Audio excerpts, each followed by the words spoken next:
नमस्कार, आपण पाहता हिरकणी न्यूज. हिरकणी न्यूज प्रत्येक क्षण ताज्या घडामोडी आणि महत्त्वाच्या प्रत्येक बातमीसाठी नेहमी तत्पर. शेकडो एकर शेती धोक्यात. पंचगंगेतील रसायन मिश्रित पाण्यामुळे शेतकरी भयभीत. तेरवाड तालुका शिरोळ बंधाऱ्याजवळ पंचगंगा नदीत रसायन मिश्रित पाणी मिसळल्याने प्रवाह काळाकुट्ट झाला आहे.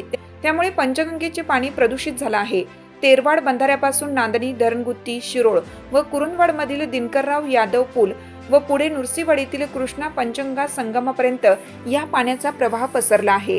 दरम्यान नदीत रसायन मिश्रित सांडपाणी सोडणाऱ्या घटकांना शासन व प्रशासन किती दिवस पाठीशी घालणार असा सवाल पर्यावरण व प्रदूषण विरोधी कार्यकर्त्यांनी उपस्थित केला आहे.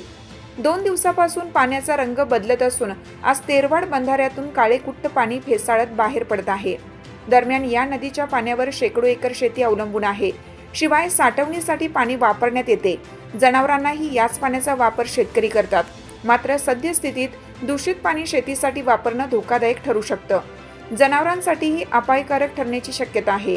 नदीतील मासे व अन्य जलचरांवरही परिणाम होण्याची भीती आहे. नदी प्रदूषणाचा विषय नवीन नाही.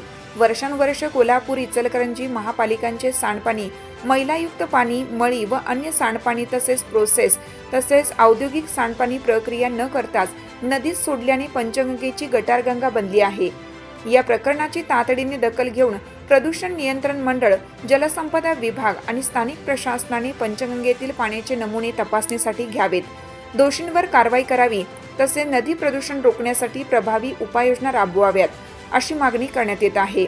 उग्र आंदोलन छेडणार. पंचगंगा नदीत रसायन मिश्रित सांडपाणी सोडणाऱ्या घटकांवर कठोर कारवाई झाली पाहिजे.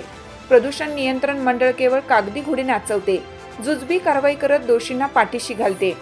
दोषींवर गुन्हे दाखल करून कारवाई करावी, अन्यथा प्रदूषण नियंत्रण मंडळाच्या कार्यालयाबाहेर उग्र आंदोलन करण्याचा इशारा शिवसेना जिल्हा संघटक वैभव उगळे, पंचगंगा प्रदूषण विरोधी आंदोलक विश्वास बालीघाटे व बंडू पाटील यांनी दिला आहे. आपल्या हिरकणी न्यूज चॅनलला लाईक करा, शेअर करा आणि सबस्क्राईब करायला विसरू नका आणि रहा अपडेट.